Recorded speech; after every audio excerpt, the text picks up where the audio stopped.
Hello students, I myself Amit Giri, TGT Mathematics KV Nasirabad. Welcome to my YouTube channel Amit Giri Study Campus Mathematics. सबसे पहले तो मैं आप लोगों को ये बताना चाहूँगा कि मेरा जो पर्पज़ है इस YouTube चैनल को स्टार्ट करने का वो बिल्कुल भी कमर्शियल नहीं है। कोई किसी तरह का इसमें कोई मनी मेकिंग कोई पर्पज़ नहीं है। पर्पज़ है तो मेरे अपने केवी के स्टूडेंट हों, मेरे अपने स्टूडेंट हों, चाहे जिनको मैं फिज़िकल क्लासरूम में मेरी क्लासेस हैं या फिर अदर क्लासेस के जो बच्चे हैं या फिर हमारे अदर केवीज़ में जो बच्चे पढ़ते हैं, किसी भी स्कूल में हमारे बच्चे जो पढ़ते हैं उनको इससे से ज़्यादा क्या मिल सके, बेनिफिट मिल सके। This is the only and sole purpose. और आप लोगों को अपने फ्रेंड्स के साथ में इनको क्या कर सकते हो, शेयर कर सकते हो वीडियोस को अगर आपको पसंद आते हैं। In my last video I discussed about the sum of the first 10 terms of an AP. I told you how to derive the formula. Now in this video I will come to the solution of the problems which are based on the application of this formula. ऐसी problems हम solve करेंगे जिसमें इस formula का क्या होगा, use होगा। लेकिन उससे पहले हम क्या करना चाहते हैं कि 2 to 3 मिनट्स का एक क्विक रिवीजन हम कर लेते हैं कि मैंने आपको लास्ट वीडियो में कैसे आपको बताया था। तो मैंने आपको बताया था कि सम ऑफ n टर्म्स कैसे डिराइव करते हैं।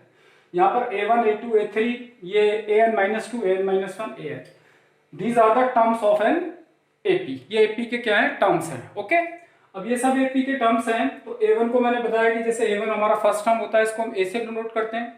तो सेकंड टर्म आपका आ जाता है A plus D, where D is the common difference. आपने पहले सारे वीडियोस देखे तो आपको पता है A2 आपका A प्लस डी होगा, A3 जो होगा A प्लस 2D होगा, an-2 होगा A प्लस n-3D होगा। ठीक है ना, क्योंकि जितना जो टर्म निकालते हो D उससे एक कम रहता है ना। देखो यहाँ पर थर्ड टर्म है तो D क्या आ जाता है 2D, n-2 है तो D होंगे n-3D। ये बार ब्रैकेट है, ये भी आपका एक तरह का ब्रैकेट है ना। जैसे आप एक स्मॉल ब्रैकेट लगाते हो, this is known as bar bracket. और n-1 टर्म क्या होगा, A plus n-2 into D, और an क्या होगा A plus n-1 into D.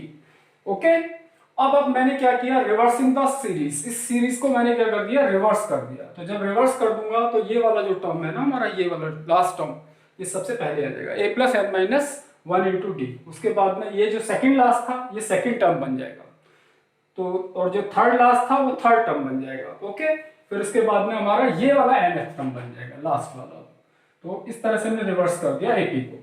Adding 1 and 2, अब ये हमारी फर्स्ट जो सीरीज है और ये जो सेकंड सीरीज है, इसको हम क्या कर रहे हैं, ऐड। जब दो सीरीज को बच्चों हम ऐड करते हैं तो हम क्या करते हैं, कॉरस्पॉन्डिंग टर्म्स को क्या करते हैं, ऐड करते हैं। कॉरस्पॉन्डिंग टर्म्स का मतलब है इसके फर्स्ट टर्म और इसके फर्स्ट टर्म को मैं क्या करूंगा, ऐड करूंगा। तो A में A plus n-1 into D add करूंगा तो मुझे मिल जाएगा 2A plus n-1 into D. A plus D में A प्लस n-2d ऐड करूंगा तो 2A plus n-1 into d ही मिलेगा। ये मैंने पिछले वाले आपको वीडियो में भी बताया था, और नहीं तो फिर आपको एक बार और मैं बता देता हूं कैसे। आप यहां पर मैं एक बार यहां दोबारा से बता देता हूं कि कैसे आएगा आपका। आप अगर A प्लस डी में A प्लस n-2d ऐड करते हो, ये A प्लस डी में ऐड करते हो आप A plus n-2 into d, ये आपने ऐड किया। ओके, तो A में A ऐड करोगे तो ऑब्वियसली आपका क्या आ जाएगा, आपका 2A आ जाएगा। अब बात करो D से, चाहो तो मैं ब्रैकेट को खोल लूं, जैसा मैंने पिछले वीडियो में बताया था, ये आ जाएगा ND-2D, क्योंकि जब ब्रैकेट है तो इसका मतलब D जो है वो n के साथ भी मल्टीप्लाई होगा और 2 के साथ भी क्या होगा, ये आपका मल्टीप्लाई होगा। अगर आपको यहाँ पर ये वीडियो में नहीं दिखाई दे रहा होगा तो थोड़ा सा मैं नीचे लिख देता हूँ। मैं ऐड कर रहा हूं यहाँ पर A प्लस डी और A प्लस n-2d को, तो A और A हमारा आ जाएगा बच्चों 2A। अब इन दोनों को ऐड करना है D वाली टर्म्स को, तो दो तरीके हैं, या तो मैं अंदर मल्टीप्लाई कर लूं पहले, ND-2d आ जाएगा, या फिर D कॉमन ले लेता हूं। जब मैं D कॉमन लूंगा तो यहाँ बचेगा बच्चों 1 और यहाँ पर बचेगा n-2। ये D मैंने क्या ले लिया, दोनों में से, इसमें से वाले टर्म में से और इस वाले टर्म में से कॉमन ले लिया। तो बच्चों ये आ जाएगा आपका 2A plus 1 plus n-2 to D, तो आपका आ जाएगा 2A प्लस n-1d, 1 प्लस का और माइनस का 2, तो ये आपका मिल जाएगा। इसका मतलब मैं केवल ये बताना चाहता हूँ कि इसके फर्स्ट टर्म को और इस के फर्स्ट टर्म को आप ऐड करोगे तो 2A plus n-1 into D आएगा। फिर इसके फर्स्ट टर्म को a प्लस डी को और a plus N minus two D को ऐड करोगे तो ये भी 2a plus N minus one into D आएगा। फिर आप a प्लस टू डी को और इसको ऐड करोगे a plus N minus three d को, तब भी आपके पास 2a plus N minus one into d ही आएगा। फिर इसको और इसको ऐड करोगे आप थर्ड लास्ट को, तब भी आपके पास 2a plus N minus one into D आएगा। सेकेंड लास्ट टर्म को, इस वाले टर्म को और इस वाले टर्म को ऐड करोगे तब भी आपके पास वही आएगा, और इसको ऐड करोगे लास्ट टर्म्स को तब भी 2a plus N minus one into D आएगा। तो ये 2a plus N minus one into D आपके पास कितनी बार आएगा? ये आएगा बच्चों n टाइम्स, ना n टाइम्स आएगा। ओके, जैसे मैंने आपको पहले भी बताया था कि जब सपोज करो, यहाँ बच्चों को क्या कंफ्यूजन हो जाता है कि सर n टर्म्स तो इसके ऐड किया आपने n टर्म्स, तो ये तो 2n टर्म्स हो जानी चाहिए। ऐसा नहीं है। जैसे आप सपोज करो कि आप 1 प्लस 2 प्लस 3 टर्म्स हैं इसके, और इसी को मैंने रिवर्स करके लिख दिया फिर से, और लिख दिया 3 प्लस 2 प्लस 1, और दोनों को क्या कर दिया बच्चों? ऐड कर दिया। तो कितना आएगा? 4 प्लस 4 प्लस 4। तो कितने टर्म्स आए इसमें भी? 3 टर्म्स। इसके 3 टर्म्स और इसके, ऐसा नहीं 6 टर्म्स हो जाएंगे, क्योंकि इस टर्म को और इस टर्म को ऐड करने से एक ही टर्म बनेगा। सेकंड टर्म को ऐड करने से एक ही टर्म बनेगा। जब इस टर्म को इस टर्म को ऐड किया तो एक टर्म बना, सेकंड टर्म को सेकंड टर्म में ऐड किया तो इसका सेकंड टर्म बना, तो टोटल n टर्म्स बनेंगे आपके। तो n टाइम्स आपके पास आ जाएगा बच्चों 2a plus N minus one into D. तो इसको n टाइम्स ऐड करने का मतलब है n से क्या कर दिया हमने? इसको मल्टीप्लाई कर दिया। तो 2sn इज इक्वल टू आ जाएगा आपका n multiplied by 2a plus N minus one into D. तो sn क्या आ जाएगा आपका? n by two. ये 2 इधर जाकर क्या हो जाएगा? डिवाइड हो जाएगा, और ये आपके पास में फॉर्मूला बन जाएगा। ठीक है, अब इसके बाद हम चलते हैं आगे, और इसके ऊपर जो बेस्ड कुछ क्वेश्चंस हैं वो हम कर लेते हैं। ओके, ये तो मैंने लास्ट में भी आपको समझा दिया था, एक बार क्विक रिवीजन करा दिया। आप लोग पॉज करके नोट डाउन कर लेंगे अच्छी तरीके से। जिनका मन है वो चाहते हैं कि हमें डेरिवेशन आनी चाहिए, वो डेरिवेशन कर लेंगे। अदरवाइज तो फिर क्या है, आपको ये फॉर्मूला याद कर लेना है। तो यहां पर हमारा जो फॉर्मूला है वो है आपका sum of n terms of first n terms. Sn is equal to n by two is equal to 2a plus n minus one into d. ये आपका फॉर्मूला है। अब आपको ये भी पता होना चाहिए कि यहाँ पर जो टर्मिनोलॉजी है वो क्या क्या है। Sn का मतलब क्या है? Sn का मतलब है बच्चों सम ऑफ, मैं यहाँ लिख देता हूँ अलग से चाहे आपको, आपकी Sn क्या है? Sn है sum of first n terms, first n terms of AP. AP के फर्स्ट n टर्म्स का सम है। n क्या है बच्चों? नंबर ऑफ टर्म्स, कितने टर्म्स हैं? 10 टर्म्स हैं। a क्या है? First term of an AP, number of terms in AP. AP में कितने टर्म्स हैं? a क्या है? First term of AP. D क्या है? Common difference of AP. ये पता होना चाहिए आपको, है ना, इजीली आप।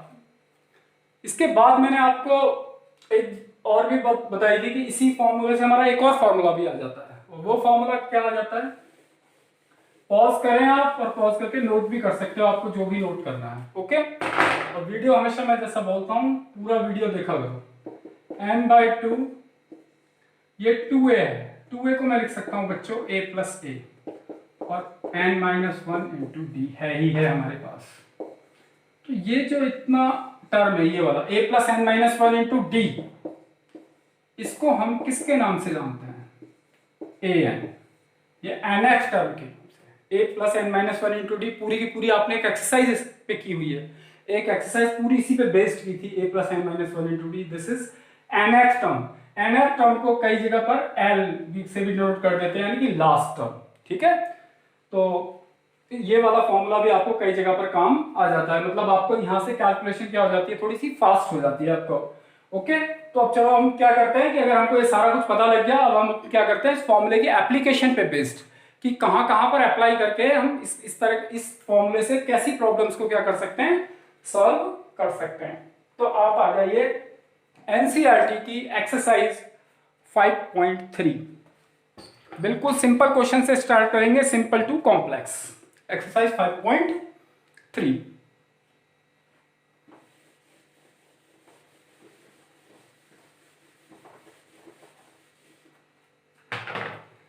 एक्सरसाइज 5.3 एनसीईआरटी की बुक हमेशा रखो। क्वेश्चन नंबर ले लेते हैं हम फर्स्ट का, फर्स्ट ही ले लेते हैं, सबसे सिंपल क्वेश्चन जिसमें हमको दिया हुआ है कि find the sum of the following APs. Question है find the sum of the following APs. Question लिखने की हालांकि जरूरत नहीं है, आपके पास में बुक है। Find the sum of the following APs.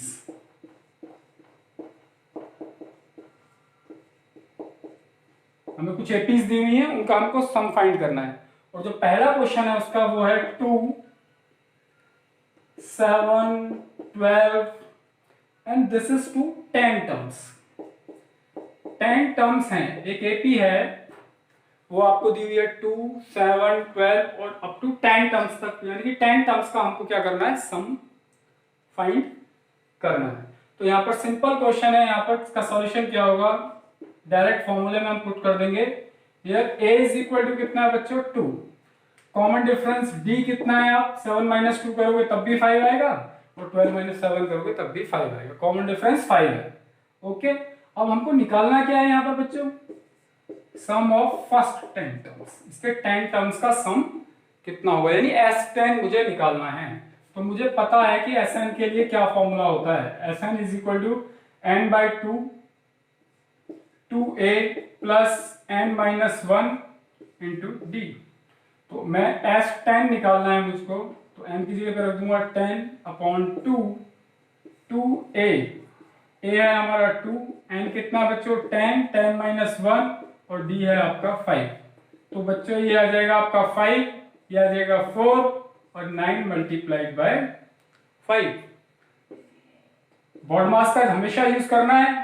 कभी कभी 10th के बच्चे भी क्या करेंगे, 4 और 9 को क्या कर देंगे ऐड, 13 आ जाएगा, 13 को 5 से क्या कर देंगे मल्टीप्लाई, गलत हो जाएगा। तो आपको क्या करना है, 9 को 5 से पहले मल्टीप्लाई करना है। ओके, 9 5 जार 45, 45 और 4 49। तो आपका ये सम आ जाएगा, सम ऑफ फर्स्ट 10 टर्म्स 245। तो इस तरह से बच्चों ये बिल्कुल सिंपल क्वेश्चन है। और ऐसे सिंपल क्वेश्चंस भी आते हैं, ऐसे सिंपल क्वेश्चंस भी हमारे आते हैं कि जिनमें हमको डायरेक्ट क्या कर देना है, खाली वैल्यूज पुट कर देनी है और आपके पास में आंसर आ जाएगा।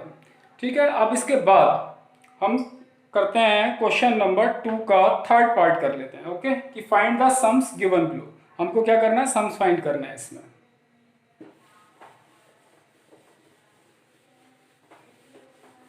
हमेशा एक बात का ध्यान रखना है, ये एक इक्वेशन है, ये मैंने अपने आप से ही बनाई है। मैथमेटिक्स में आपको क्या करना है, मैथमेटिक्स में आपको दो चीजें, तो आपको कैलकुलेशंस पे ग्रिप होनी चाहिए, आपकी कैलकुलेशन अच्छी होनी चाहिए, जिसमें ज्यादातर बच्चे गड़बड़ कर देते हैं। कई बार बहुत ज्यादा कैलकुलेशंस में मिस्टेक होती है, कई बार मतलब पूरा क्वेश्चन उनको आता है लेकिन कैलकुलेशन में गलती की वजह से फाइनली वो रिजल्ट रह जाता है।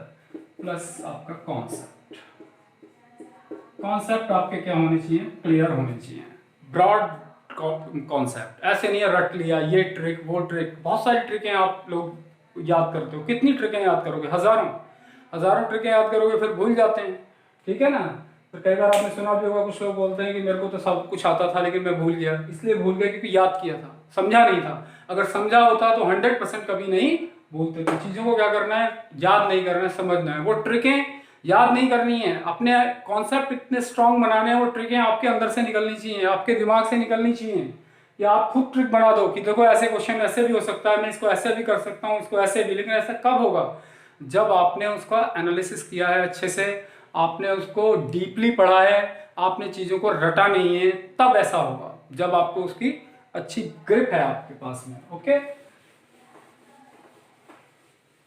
तो बात करते हैं क्वेश्चन नंबर 2 का। फर्स्ट क्वेश्चन लिखने की जरूरत नहीं है।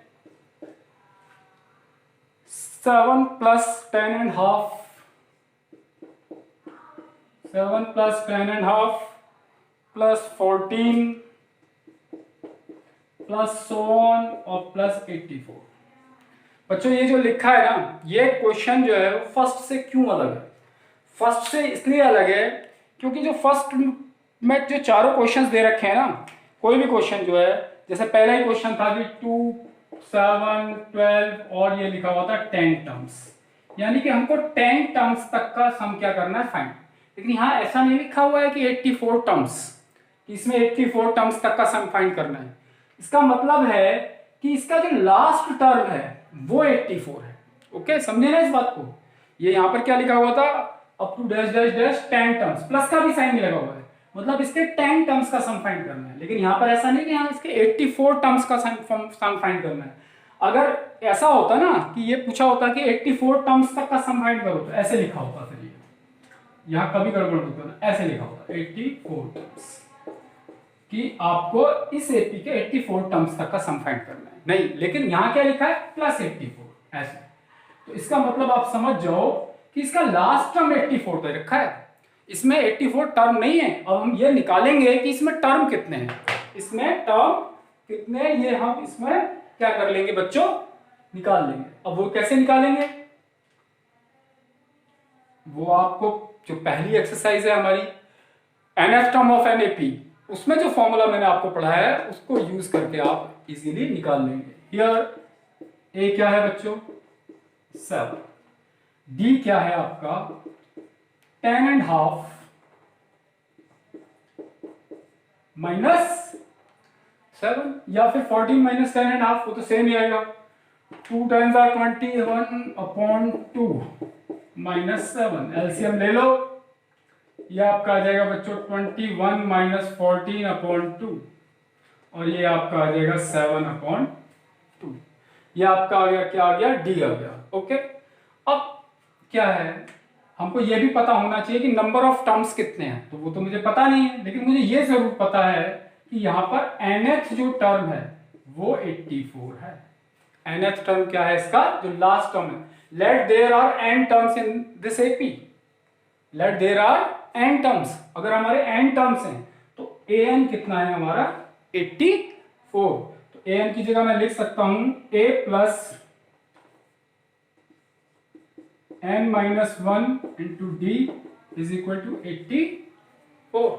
ओके, तो a की जगह पे क्या रखूंगा मैं, 7 प्लस n माइनस 1, और d की जगह पे क्या रखूंगा 7/2 इज इक्वल टू 84।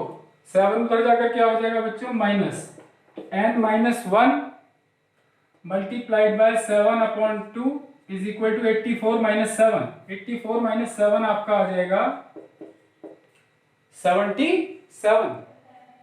ओके, यहां पर मैं कर देता हूं इसको, यहां पे तो ये आपका n minus 1 multiplied by 7/2 is equal to 77, ये मिल जाएगा।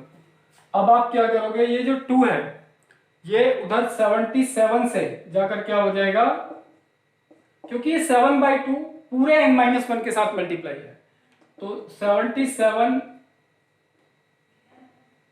2 से मल्टीप्लाई हो जाएगा, और 7 क्या आ जाएगा आपका, डिवाइड में आ जाएगा।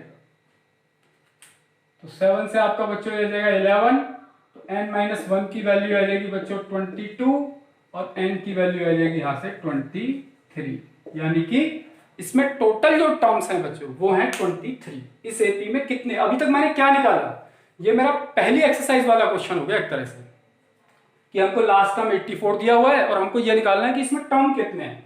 तो ये जो हमारा क्वेश्चन हुआ, ये प्रीवियस एक्सरसाइज का अभी तक क्वेश्चन है कि इसमें नंबर ऑफ टर्म्स मैंने निकाल लिए, कि इसमें नंबर ऑफ टर्म्स कितने हैं बच्चों, 23।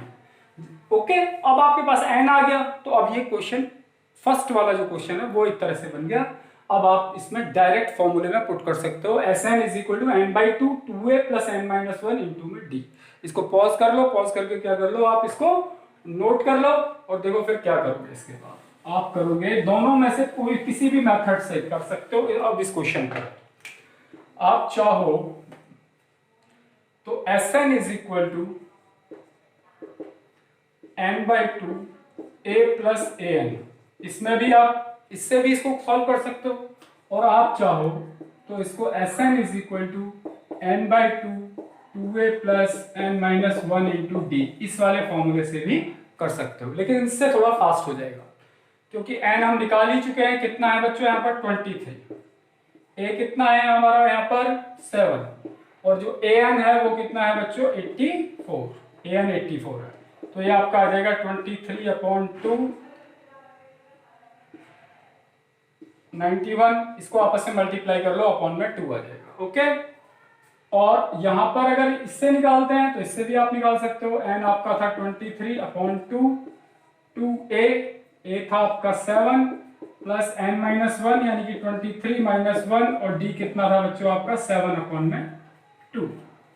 तो आपका आ जाएगा 23/2, ये आपका आ जाएगा 14 प्लस 22 इंटू 7/2, 2 से आपका आ जाएगा 11, 23/2, ये 77 प्लस 14 91। तो यही आंसर यहाँ आएगा और यही आपका यहाँ पर आएगा। आप मल्टीप्लाई करके 2 से डिवाइड करके आंसर लिख सकते हो। तो आपको समझ में आए, चाहे ऐसे कर लो चाहे ऐसे, फास्ट हो जाता है क्योंकि एन आपको ऑलरेडी पता है। तो इस फॉर्मूले को हम मैं पुट करके क्या कर सकते हैं, इसको सॉल्व कर सकते हैं। ओके, तो चाहो तो ऐसे भी इसको कर सकते हो, ठीक है, पर इसमें थोड़ी कैलकुलेशन बड़ी हो जाएगी और ये जल्दी से हो जाएगा। तो इस तरह क्वेश्चंस को ऐसे कर लो क्योंकि आपका टाइम ऑब्वियसली बचेगा उसमें। अब आप बात करते हैं क्वेश्चन नंबर 3। क्वेश्चन नंबर 3 हमारे डिफरेंट क्वेश्चंस हैं, कहीं पे एसएन दिया है। कुल मिलाकर आपको क्या करना है कि इन्हीं फॉर्मूलाज को, 2 फॉर्मूलाज को यूज करके देखो। आपको सारी चीजें दी होंगी, बस एक चीज पूछी होगी, जैसे एसएन दे देंगे, एन दे देंगे, डी दे देंगे, ए पूछ लेंगे, या फिर ए दे दिया होगा, डी दे दिया होगा, एन दे दिया होगा, एसएन पूछा होगा। तो कोई भी एक चीज दे देंगे। इस वाले फॉर्मूले से भी कुछ क्वेश्चंस हो सकते हैं कि पता लगा आपको ए एन दे दिया, एन दे दिया, एस एन दे दिया, ए पूछ लिया, या ए दे दिया तो एस एन पूछ लिया। तो ये सारे क्वेश्चन जो 1 to 10 है वो सारे बिल्कुल डायरेक्ट फॉर्मूले में पुट करो और निकालो। अब जैसे स्टार्ट करते हैं, इसको मैं हटा देता हूं, पॉज करके आप नोट करते रहिए। वीडियो को रोक लो थोड़ी देर के लिए, पॉज करके, और फिर क्या कर सकते हो, आप नोट कर सकते हो। अब कोई भी क्वेश्चन हम स्टार्ट करते हैं इसमें। सपोज कीजिए हमें दिया हुआ है क्वेश्चन नंबर 3 का थर्ड ही ले लेते हैं, थर्ड का थर्ड पार्ट, थर्ड का हम थर्ड पार्ट ले लेते हैं।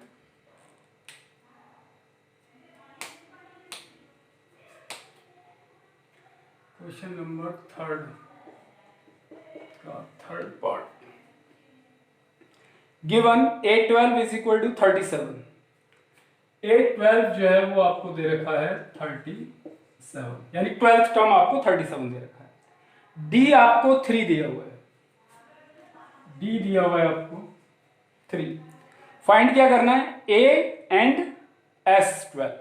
हमको ए पता करना है क्या होगा और S12 पता करना है क्या होगा, ये हमको मालूम करना है। तो 812 आपको पता है, 812 क्या होगा, a + 11d। कहां से आ गया, अब तो आपको याद हो गया होगा अच्छी तरीके से। बार बार बात करता हूं मैं कि nth जो टर्म है वो क्या होता है, a + n-1 × d। तो 812 क्या होगा, a + 12 - 1 यानी कि 11d। तो a + 11d हमको दिया हुआ है। d की वैल्यू कितनी दे रखी है आपको बच्चों, 3। तो 11 × 3 = 37। तो a + 33 = 37। a की वैल्यू आ जाएगी बच्चों 4। तो आपको क्या मिल गया, a तो मिल गया जो a चाहिए था आपको, और इसके अलावा S12 निकालना है आपको। तो S12 निकालना है तो सीधी सी बात है, फॉर्मूला लगा दो। आपने पढ़ा है अभी अभी कि Sn जो होता है वो क्या होता है, n/2 2a + n-1 × d। इस वाले फॉर्मूले में S12 चाहिए तो n की जगह पे क्या पुट कर दोगे बच्चों, 12। तो S12 आ जाएगा आपका 12/2 2a, a कितना है आपका, अभी मैंने निकाला 4 + n-1 यानी 12 - 1 × d, और d कितना है आपका 3।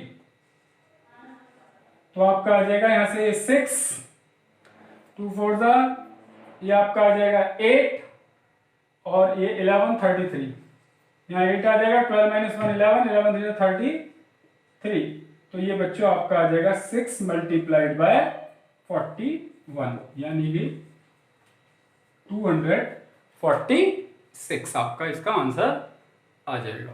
तो आप इस तरह से कोई भी क्वेश्चन कर सकते हो, इतने सारे क्वेश्चन, मतलब आपको जब फॉर्मूले क्लियर हो गए तो आपको कोई भी इसमें प्रॉब्लम नहीं आएगी किसी भी तरह की। ओके, कोई भी क्वेश्चन ले लेते हैं हम, एक और क्वेश्चन ले लेते हैं। चलो 10th ले लेते हैं, क्वेश्चन नंबर 3 का 10th।